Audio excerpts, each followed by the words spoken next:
Recording in progress.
Mhm.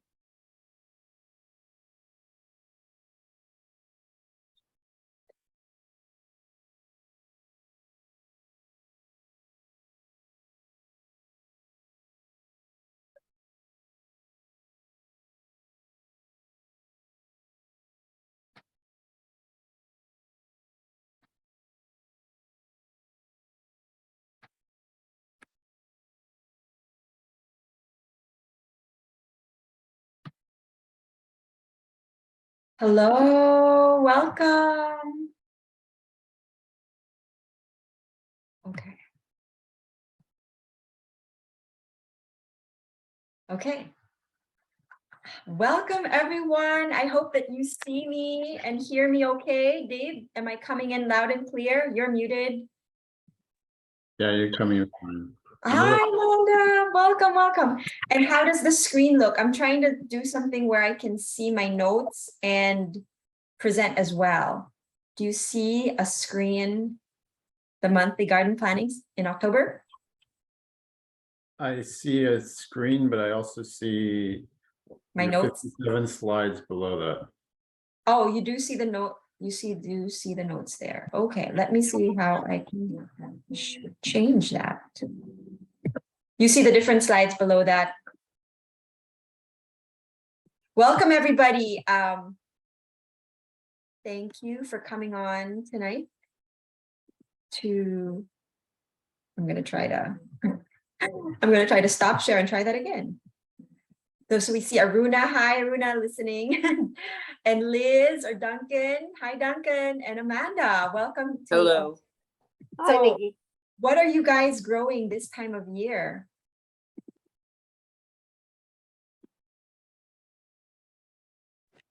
Anyone? Mostly tomatoes, zucchini, and peppers, and then herbs all the time.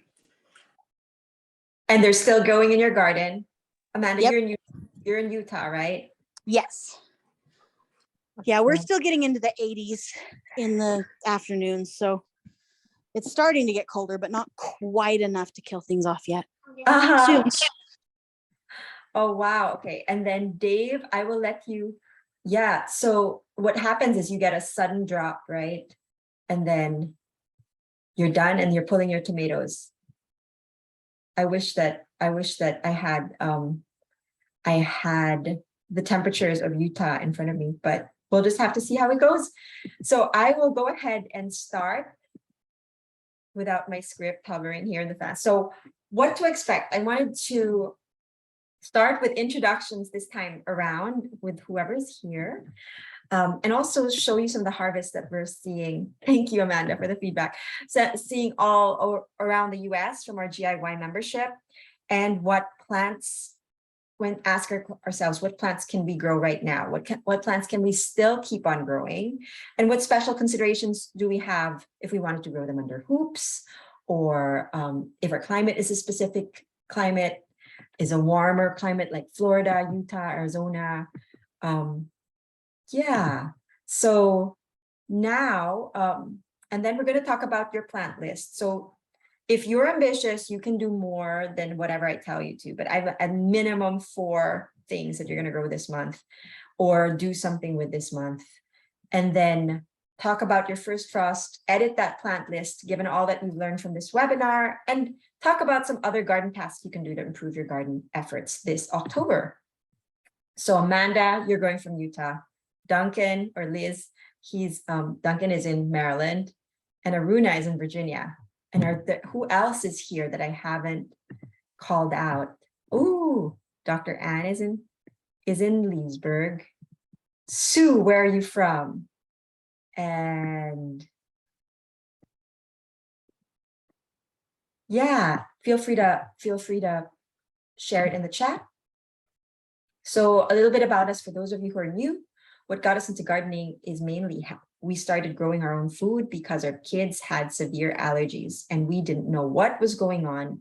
So we felt like it definitely had to do with food. So we started very small. We started buying organic and then growing organic.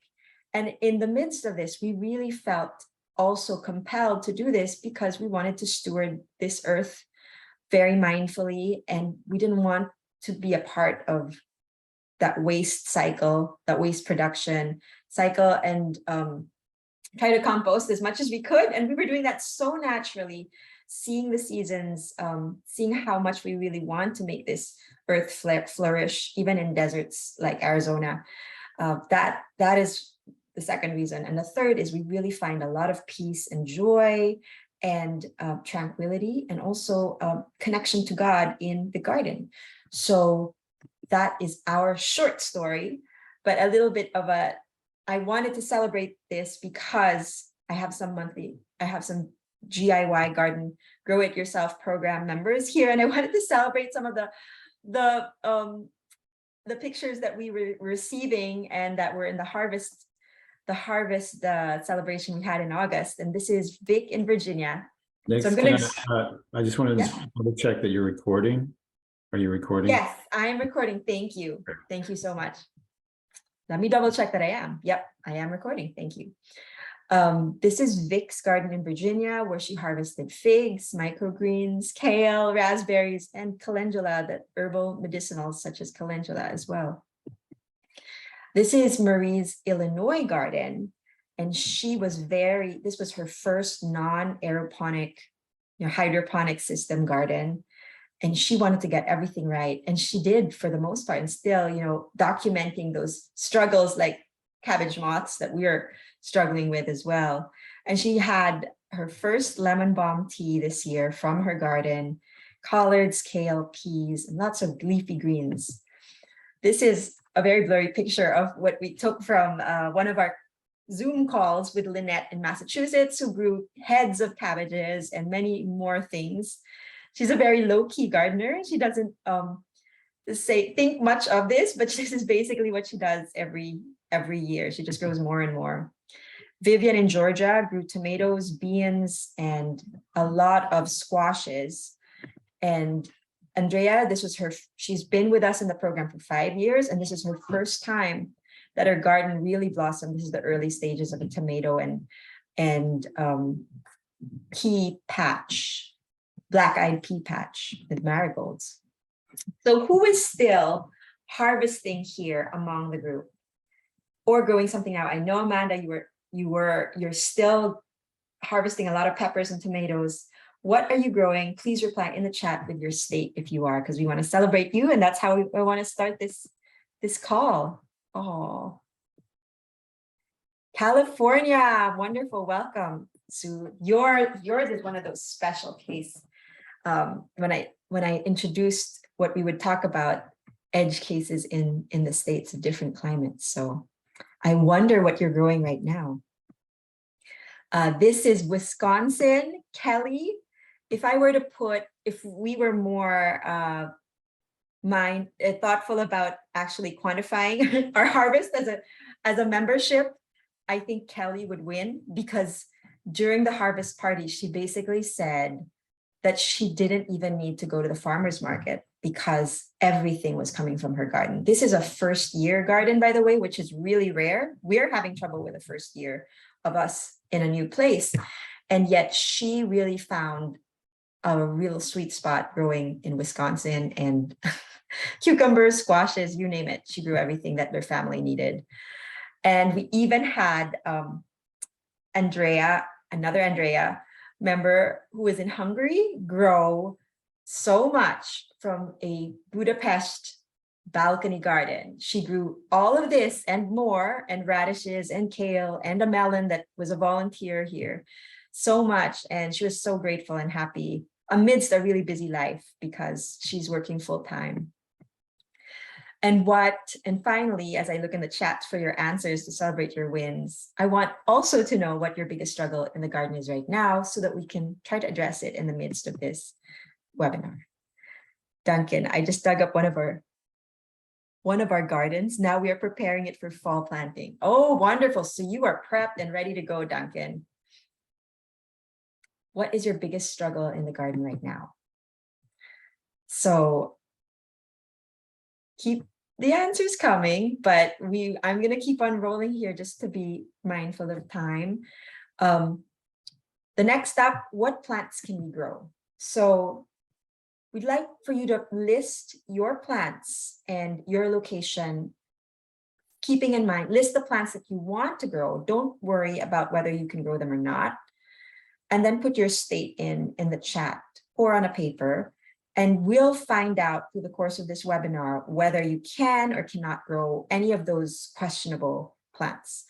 So in finding out and creating this list, we want you to ask 3 questions. What do you or your family like to eat? What is worth growing? And what can you still grow now? And we hope to help you answer those questions for the following. So this is from a blog on high yield permaculture crops written by Dave many years ago.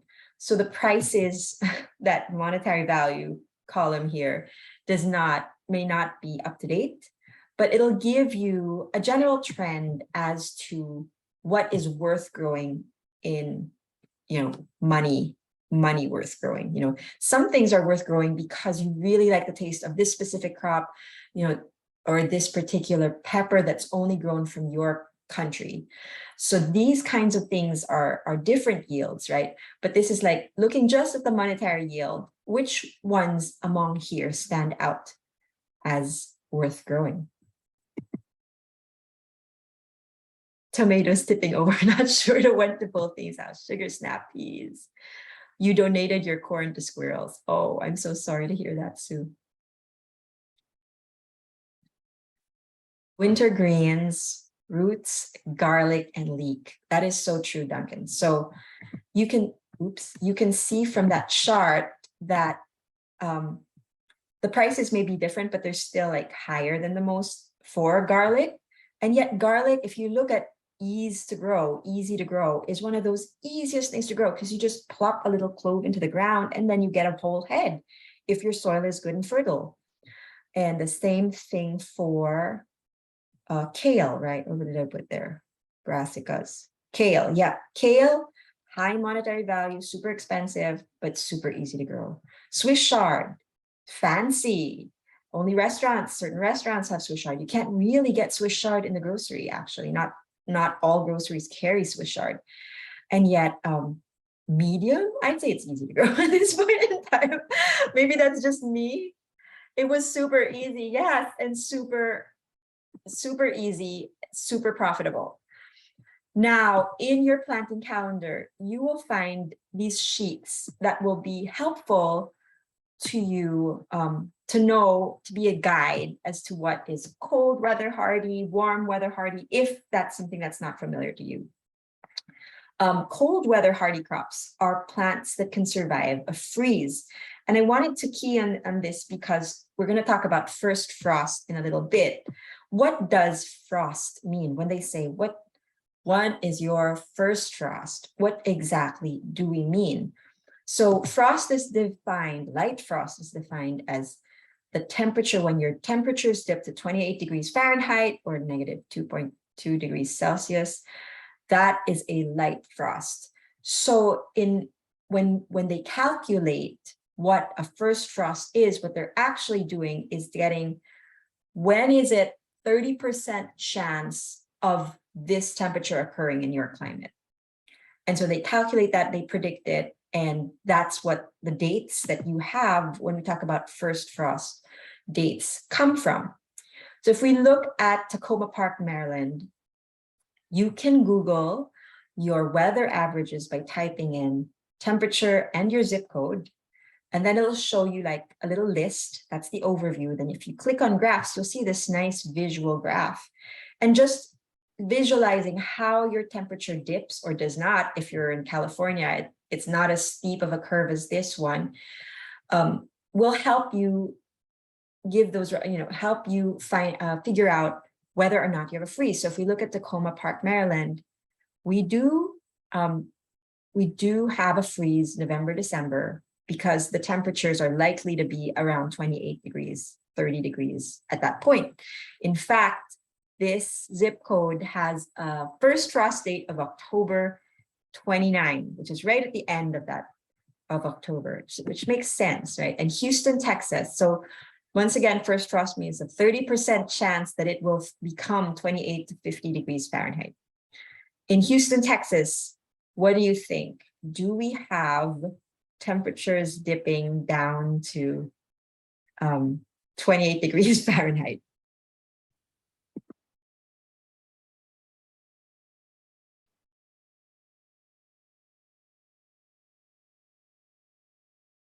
Yes, it's not covering extremes, and it's not covering. So the difference between this is, so I'm looking at your question, Amanda, and your question was whether the specificity of this. So this is weather averages. So average temperature zip code. So average temperature of Utah or wherever you are in Utah. And then you would find this, which is just the average. So it doesn't cover the extremes, the highs and the lows. What it does here, it says these are the average highs and the average lows. And yet, like in the graph beforehand, if you have a first frost date of October 29, it falls like right here in the middle, which that means 28 degrees, which is lower than 37. But it's a first frost is different than an average because it's saying you have a 30% chance of having snow on that day, because snow happens at around that temperature, around the 30s, right? So you have a 30% chance of having frost on October 29th. That's all it says. That's when it starts saying first frost. It may or may not happen.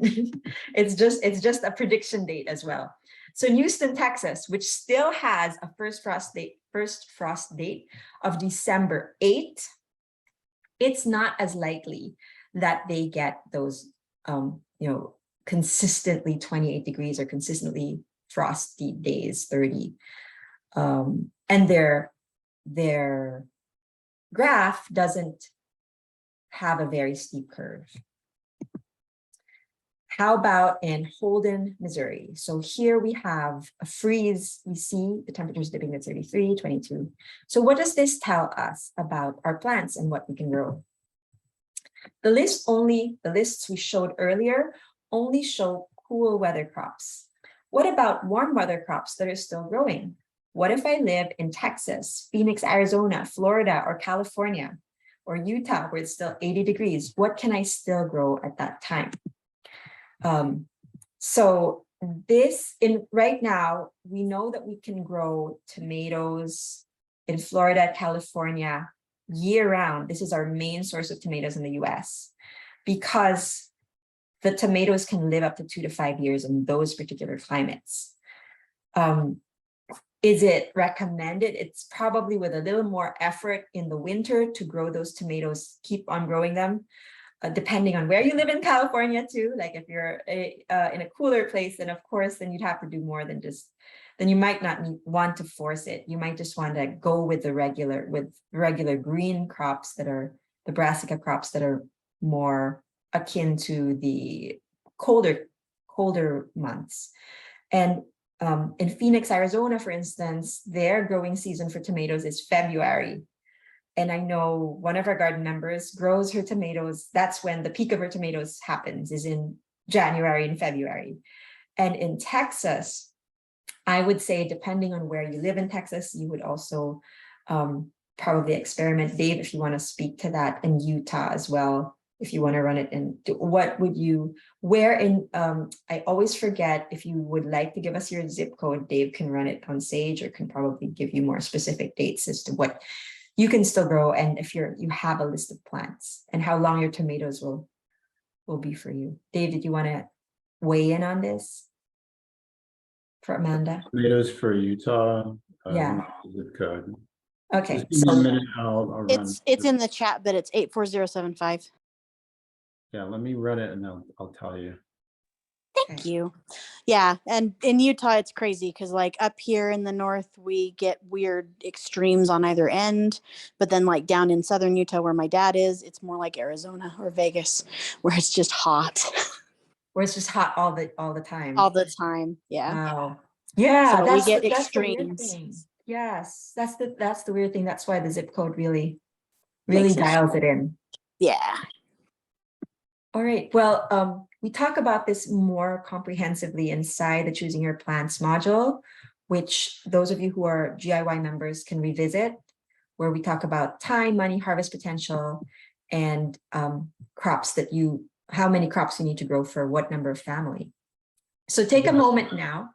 Sorry, And I'm back.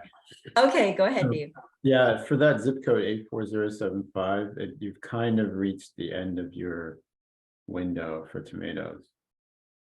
It says Yeah, that doesn't surprise me. It says 920. So whatever you're getting right now is just like bonus. Sweet. But don't be surprised if the temperature gets so basically tomatoes can take temperatures down to about 45. They start to get a little bit of damage when the temperatures drop below that. Okay, You can- that's good to know. Yeah. I will start gathering up my green tomatoes then and hope that they ripen inside or something.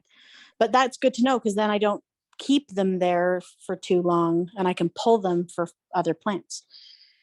Yes, then you can put the green crops in at this point in time, and you can ripen them on the windowsill.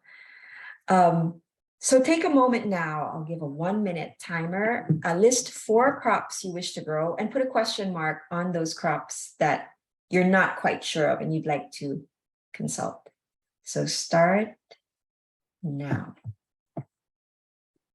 So while that's happening, I just wanted to quickly cover a tip about if you wanted to rotate in the fall crop, that you can actually start what we advise is that you kind of overlap these things. So you start the fall crop in trays, and while you're still harvesting from your summer crops, so that when you pull out your summer crops, you're already ready to go to transplant your fall crops in. That way you get the seamless transition where you've always got crops that are in a stage where you're not waiting around for them to kind of germinate and form. Lettuce, broccoli, kale, carrots, onions, peppers.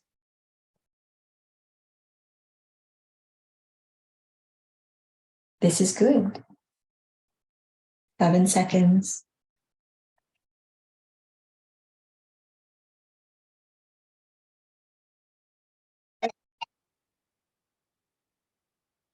So now that you have that, another one to determine how much to grow for your family, that's located in the seed starting module. So if you wanted to know how many heads of lettuce or kale you'd need to grow, this is where to go. And as the months go on, if you're now beyond that and you want to really zero in on the soil and improving the soil, seasonal maintenance, we've collected a lot more and we update this regularly of the soil resources in the garden maintenance module. So one thing that Dave and I were discussing, if we were to create the GIY, the Grow It Yourself core course once over again, and we are always trying to update it, we would put more emphasis on the soil from the start, because we're trying right now. That's what we were having trouble with. We had a truckload of soil delivered. It was compost. But it's not the same as when when we start our seeds in those kinds of soils, there is no life. And even if we inoculated it, it was just like really slow going. So I won't belabor that fact, but soil is key. So share your sample plant list in the chat. Some of you already did. Now I wanted to go and ask those of you who haven't done this before, if you were the time that you'd like to see a little bit more information of this process, you can copy this link here and copy a template, a plant list template that has several different tabs, and it looks like this. For this evening, we will just be talking about the plant list and the planting calendar. It has other data there that we talk about inside the GIY program. And we'll be talking about the fall. So here is our list. And then after you've done that, type in those 4 crops or however many crops that you've put in, and see if they fall under these headings. Now, we've done this for a reason. I've mentioned this in the past webinars, but we want to see a diversity in crops all year round, and also for your diet, for the soil, for balance. And so we have members of each of these families. And when we find that, for instance, we don't have members of a specific family, we have to think, why not? Why is there just a food aversion that I have? Or what can I put in a specific column that would add to this? What fall crop could I still add? Then go ahead and figure out your first frost date. You can go to almanac.com, which is the Farmer's Almanac, or to Google and just Google your first frost date. In Leesburg, Virginia, our first frost date is October 19, 21 days before, we have 21 days before first frost. And by the way, you can Google how many days before October 19 as well. What does that have to do with the crops that we grow? Why is this important information? So how many days do you have until your first frost date?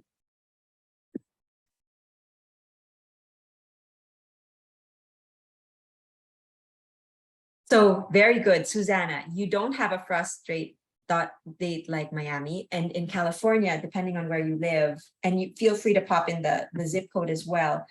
How do you make calculations? Is you can pretty much grow all of the cool weather crops, whether they're hardy or not hardy, semi-hardy, or I don't know what I put in the planting calendar worksheet anymore, in these winter months. Now, the summer crops may not be as optimal. That's the only thing, depending on where you live. And maybe Dave, you can do a little bit more research about her specific climate. Just like in Utah, there are extremes in California. Some of them are super, like tomatoes would be not ideal, but some of them you can get away with growing those tomatoes 2 to 5 years still, if you wanted to. So I would love to see, and maybe Susanna, if you have Brussels sprouts and garlic. So these are just 2. Both of these you can totally grow because the Brussels sprouts are in that cold weather season anyway, and the weather is cooling. You can grow that in California. The only problem I would think is, how hot is it? Like Brussels sprouts is semi-hardy. So that would be a good one to grow in the winter months in California, right? So it's like in the warmer part of the Brussels sprouts, they can take temperatures in the upper 30s, mid 30s, but if you get a frost, maybe you could survive 1 or 2 nights of frost. But if you get a lot of nights of frost before it's been established, then yeah, it'll really kind of set back the plant a lot. And so that's why, depending on where you are in California, Susanna, I think that you're likely to be able to grow Brussels sprouts throughout these months. Oh, you're in Miami. Oh, I'm so sorry. I don't know where I got that from. So in Miami, that is too hot. I'm so sorry, Susanna. I was thinking California the whole time with your name. So in Miami. a tropical climate, it's change the whole plant list. then So the the- plant list that we're giving is In not the terms right of one. pressures on your garden, it's more like things like weeds and um, pests. So you can still grow your fall crops, but it's almost like you're growing them in the winter. And the thing that prevents you from growing them will not be so much a change in the temperature as you start getting this wave of insects that devour everything. So you can kind of divide the United States into 4 different climatic zones. So you have your kind of temperate, which is the Midwest, the Northeast, a lot of Canada, where they have a hot summer and a cold. You basically have seasonal changes. Then you have the Southwest, where it's really hot and really dry. And then you kind of have a little bit of a monsoon or a little bit of rain events during the summer. Then you have the Southeast, which is kind of like subtropical. So this would be from East Texas all the way over to Florida, kind of along that panhandle. And subtropical just means that there's a lot of plants that cannot tolerate frost at all, that you can grow in those climates. And the difference between that and like Arizona is that you get a lot of rainfall as well. So you have a lot of growth, but you have a lot of pests and you have a lot of weed pressure. And then finally, you kind of have this cold desert in Colorado, Utah, that kind of region, and where it's dry, but you have a change in the temperatures. So it's kind of like a mix between desert growing, where you have to grow drought tolerant crops, but they also have to be hardy. Sorry, I could go on and on, so I don't want to hijack this, but No, it's okay. So for Miami, we have a webinar that we did a few years ago with somebody from Florida who had that background in mind. So what do you grow in a subtropical climate like that in January, for instance? So Dave, if you could link to that for Susanna, but also if you don't have the first frost date, you don't have to worry about it, I would think, but you cannot, there's certain, I would think you can grow some of these things for a short season before it gets too hot again. So you're right about it's going to be the pests that will pressure you at this point, and your tomatoes could still be growing and you don't have to pull anything out because basically you have a perennial climate in the tropics. So some leafy greens that we can all consider no matter where we live are these to grow. Now, given how many days to harvest we've calculated, given how many days before frost, those of us who are not in Miami, we've calculated which one of these would you like to grow, or could you still grow if you wanted to, given their days to harvest and their frost tolerance. So in the case of Miami, California, all of these you could possibly grow now that it's kind of cooler, but then come like February, March, you start pulling them out because of the pests, because they can't take the heat anymore. But now is your time for growing this if you wanted these kind of leafier, colder greens, and they'd probably produce really well.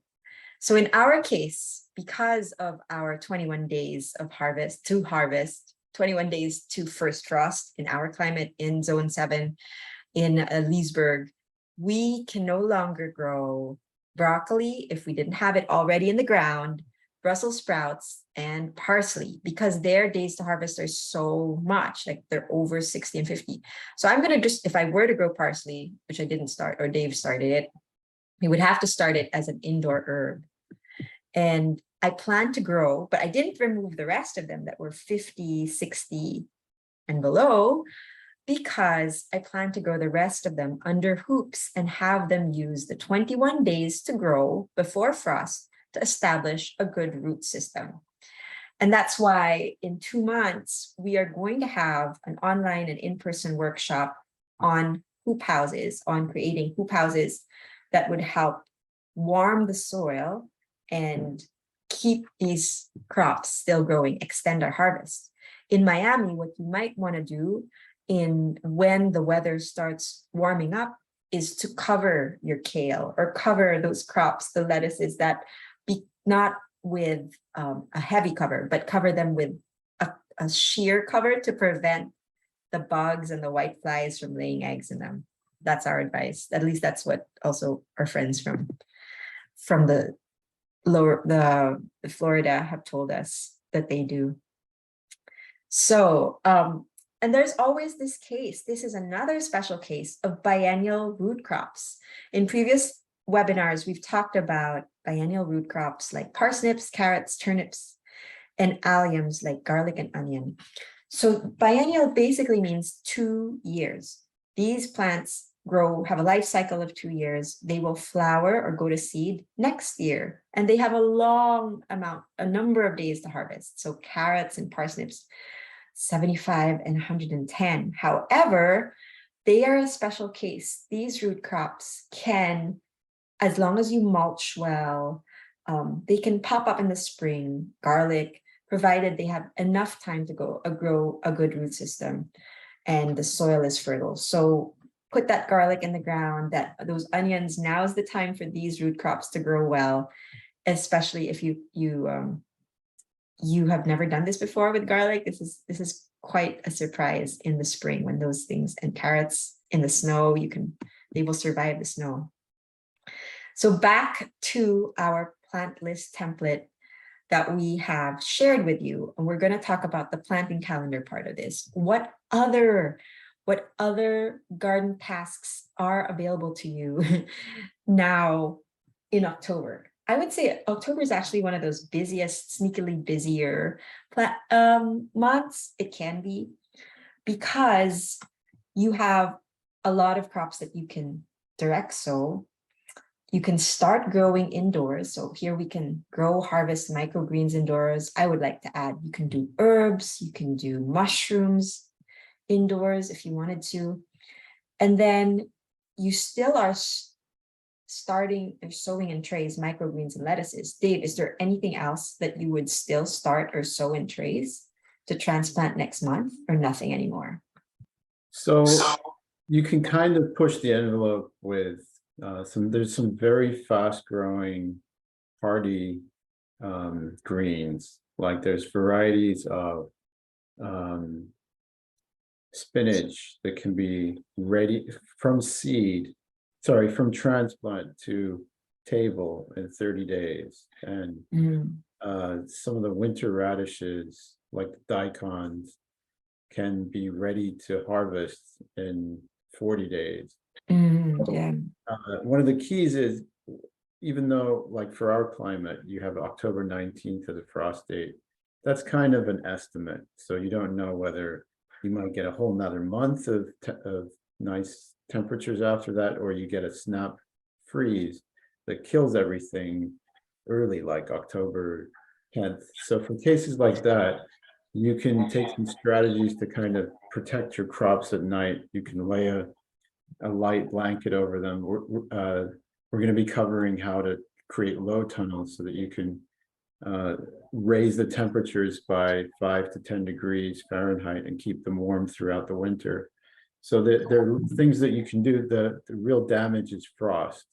It's the thing that you're worried about. So if you can protect them from the frost, then a lot of these things can deal with a lot of the other conditions. You can also look for microclimates in your garden, like if it's near a stone wall that's facing south, then it can collect a lot more sun and heat up, and it might be like 5 to 10 degrees warmer than the rest of your garden. Oops. Yes, thank you. So other things that you can do is start planting those perennial trees or berry bushes, propagating root tubers like ginger, dahlias, peonies. So ginger you would bring indoors, dahlias, peonies, raspberries, strawberries.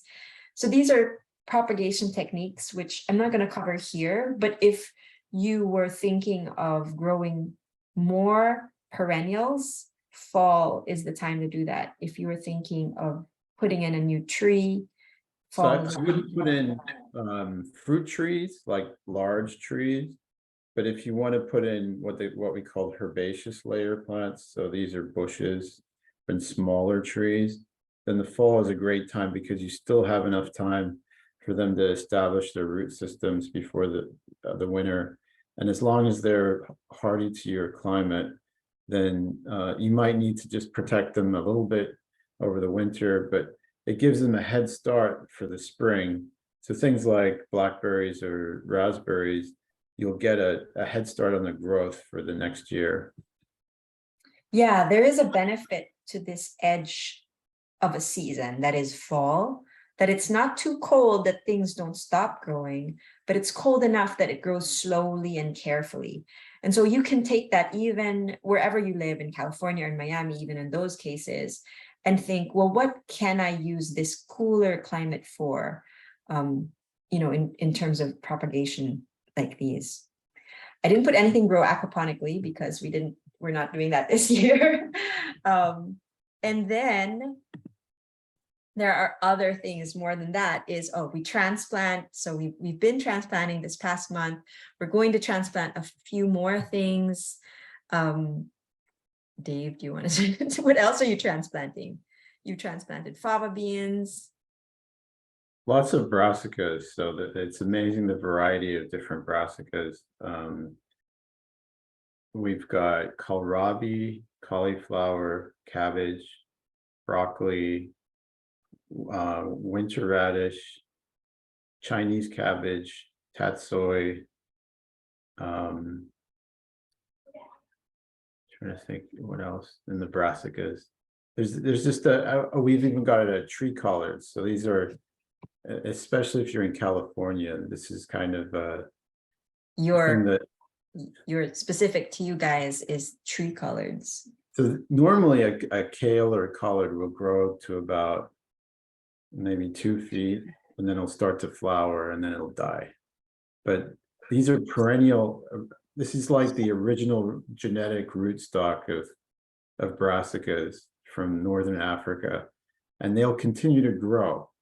So they can get 8-10 feet tall, like a tree, and you just keep taking leaves off of them. They can grow for 5 or 6 years and just keep producing them. So because our climate's warming up a little bit, I'm attempting an experiment to see if I can get them to overwinter here. Normally they prefer a slightly warmer Mediterranean climate like California, but I think that with a little bit of care, I can get them to overwinter here as well.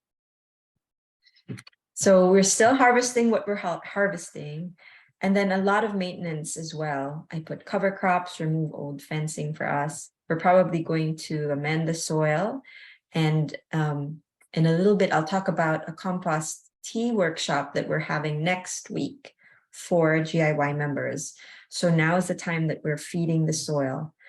Construction wise, for us, we're still building raised beds. You can build raised beds anytime during the year. So if you need to repair beds, repair tools, now's a good time. Fall, as we slow down in the harvest, is a good time to do it.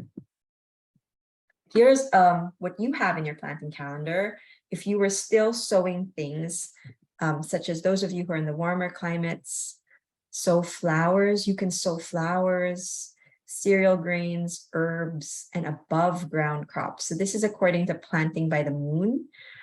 This has I would say an experiential basis on people seeing that if they follow the moon patterns, their crops are actually more successful. It's hard to layer this over your availability. So this is just there as a guide. If you happen to do it within this week, it's great. Grafting and pruning elsewhere in the US. So pruning, I would say in our climate, we're at zone 7B, I would wait for the weather to turn a little bit colder before I prune. Pick medicinal herbs 3rd week, and then sow root crops, plant trees and perennials, or harvest on the last week. Fertilize and transplant. So now is a little segment of extending your season and feeding the soil. So to just carry over all those little tiny other things that you could do in the garden. Seasonally, plan seasonally by choosing to grow storage crops. So Miami, Susanna, you can still grow sweet potato in your climate. And that's a great hardy crop that actually it really likes the heat, so maybe not. But what could she grow, Dave? Sorry, where is this? Oh, sorry. So I was just thinking of other things that you could, sweet potatoes, we cannot grow elsewhere, I would think. And maybe in California, can you grow sweet potatoes somewhere else, in anywhere in the States? Yeah, you can grow sweet potatoes in Arizona or in Florida. Okay, They're- and in Miami. They really love the heat. They love So- the heat. So there's a trick with sweet potatoes. You're looking for heat days, so what they call days that are over 75 degrees. So you can I forget the exact number, that the threshold that you're trying to get over, but you count the number of degrees over 75 for each day, and then add that all up. And there's some number like 400 or something, that if you get above that, then you're gonna have very successful sweet potatoes, because they can take temperatures and then easily in the 90s into the low hundreds, especially when they get established, and they become a great ground cover. Oh, Amanda had a question about established strawberries, how to retire them in the fall. We have this problem in the school garden, and we just basically take the cuttings, reroot them, and give them away, or take the cuttings and compost them. I took the cuttings and brought them here to our farm. So there's so many that strawberry is such a giver. It just keeps them growing. Winter squash, keeper apples. So this will determine next year, as you see, what are those root crops that I can incorporate in my planning. Carrots, parsnips, and beets are great storage crops. So root crops for sure, that's the push. Indoor gardening, so sprouting and microgreens and mushrooms require very little light to grow successfully and are so nutritious. I have them growing indoors. And then planning your spring ahead. If you are in zone 8+, you can successfully grow cool winter greens in succession. So lettuce after lettuce after lettuce, say 1 month of lettuce and then another month after another green. If you're in a colder climate, we're going to do hoop houses. And this hoop houses, that's what I call them, low tunnels, are just like these ribbed covered skeletons that cover your row covers, that cover your growing areas. And this can give additional 10 to 15 degrees protection. So basically we're changing the climate here to be a warmer climate when we do the row covers.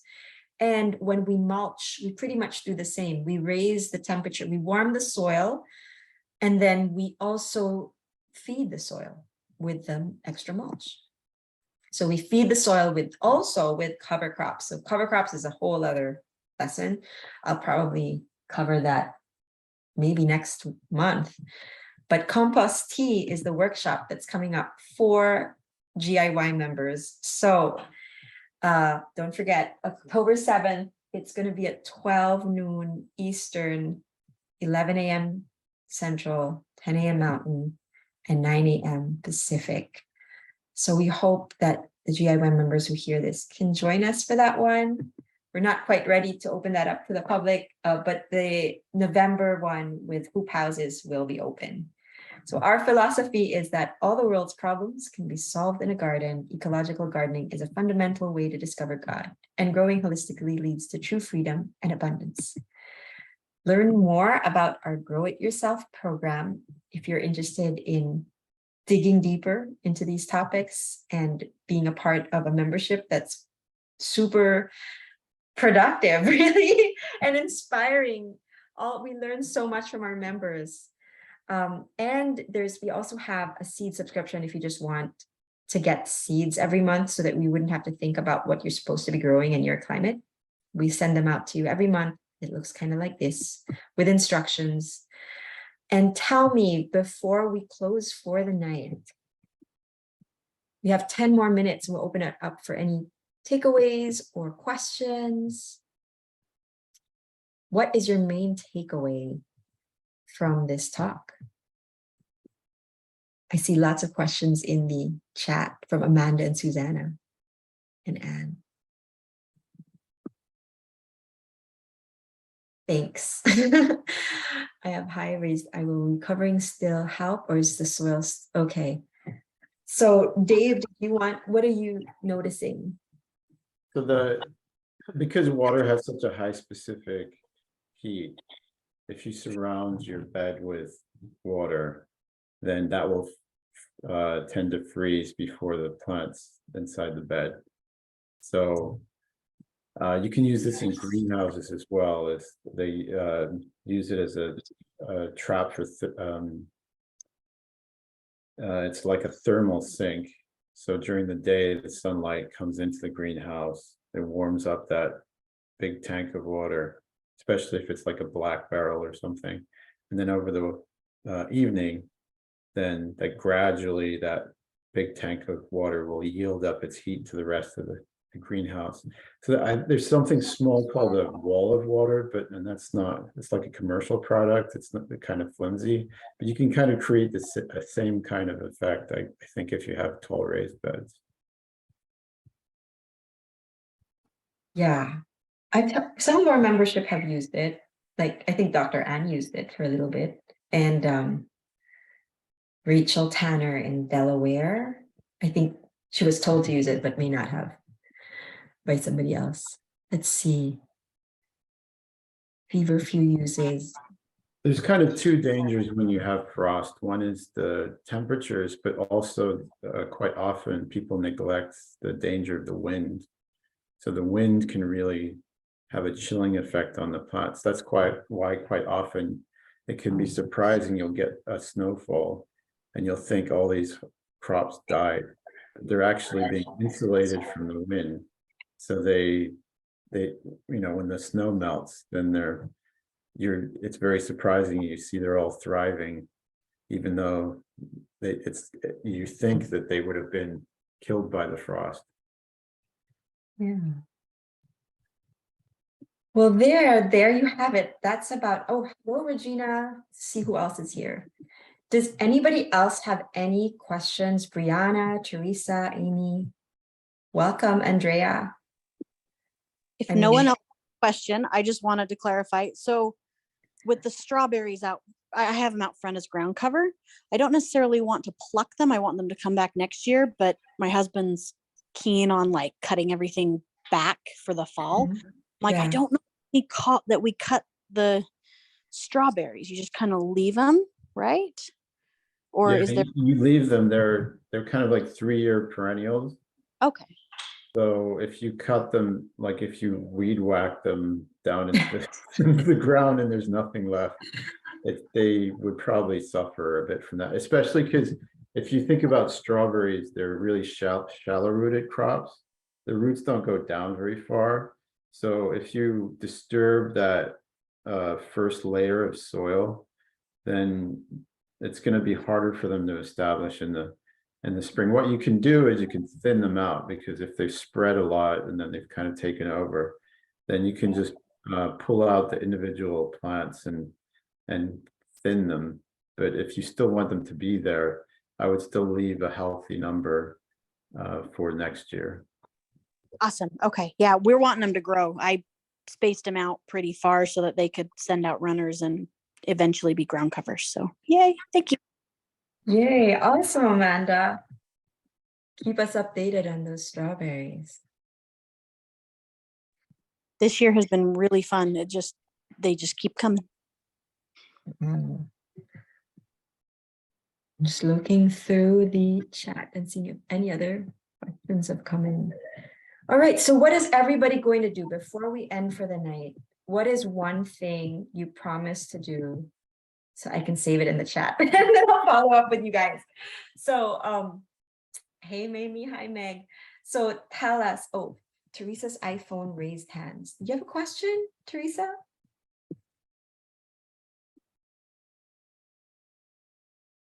Maybe that was my mistake. Let's see.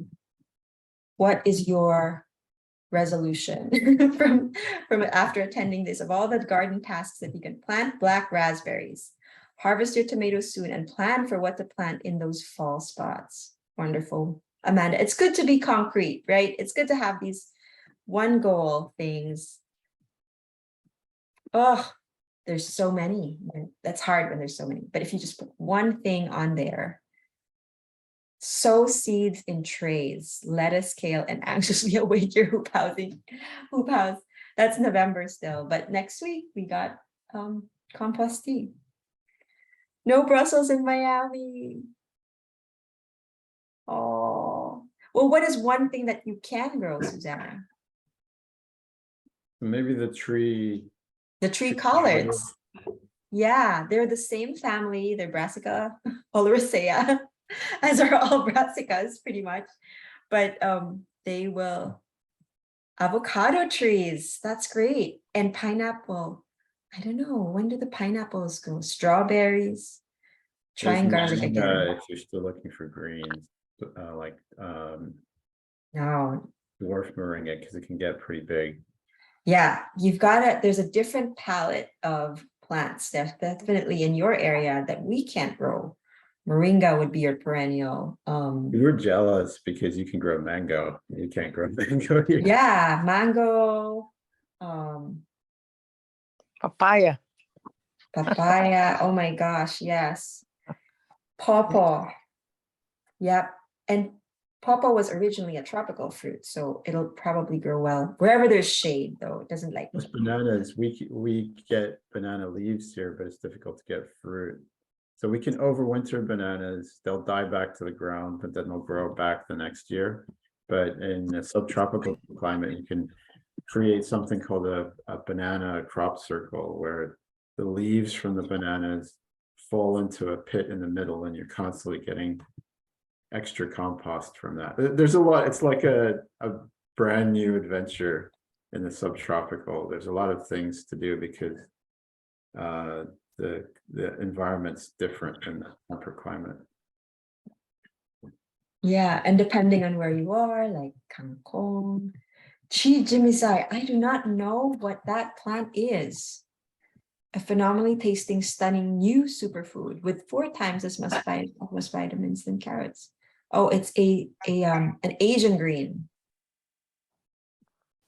Whoa. What you find cool. in general with Asian greens is they'll be the same as their European counterpart, except they generally, I'm kind of stereotyping, but this is what I've found is that they generally will grow in a warmer climate than their European counterpart. So, for example, like a Chinese cabbage can generally take warmer temperatures than a European cabbage. How about you, Mamie? What are you growing? What are you doing this this season, this fall? This is a great time to list what you can grow on your balcony. Does everybody fill in?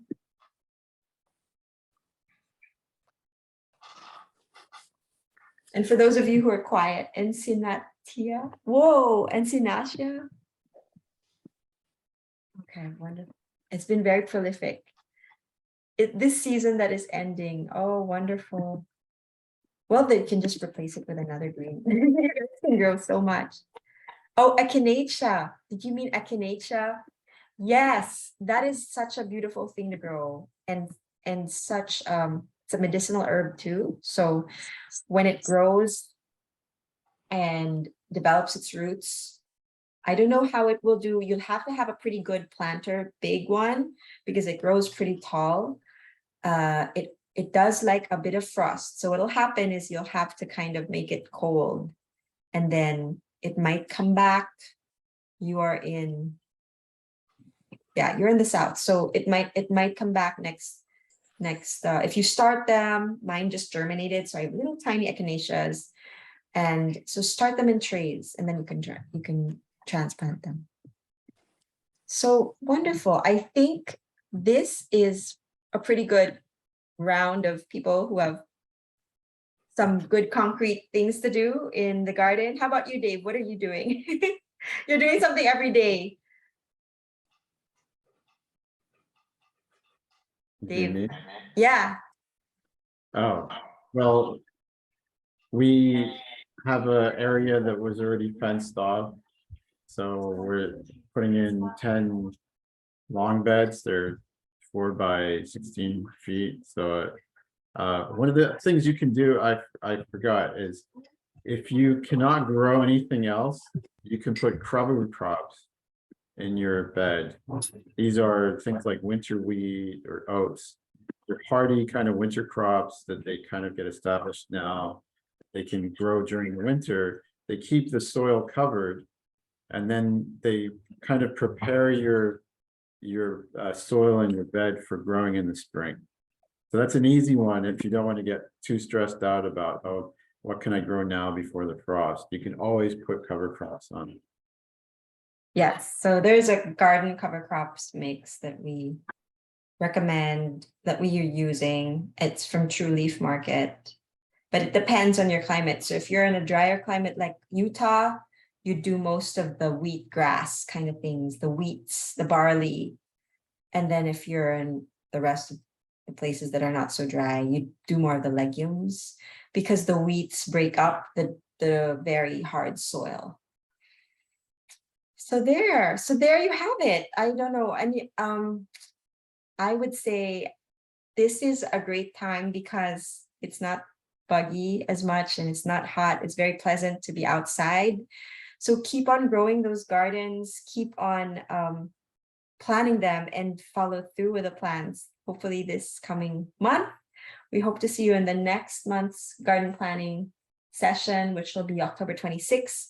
And we hope to see you on, after that, we will have the Hoop House training for everybody, not just GIY members, but we'll have compost tea coming up on Friday. So with that, we'll leave you. Thank you so much for being here and joining us again tonight. And we'll talk to you again next month. Bye, everybody.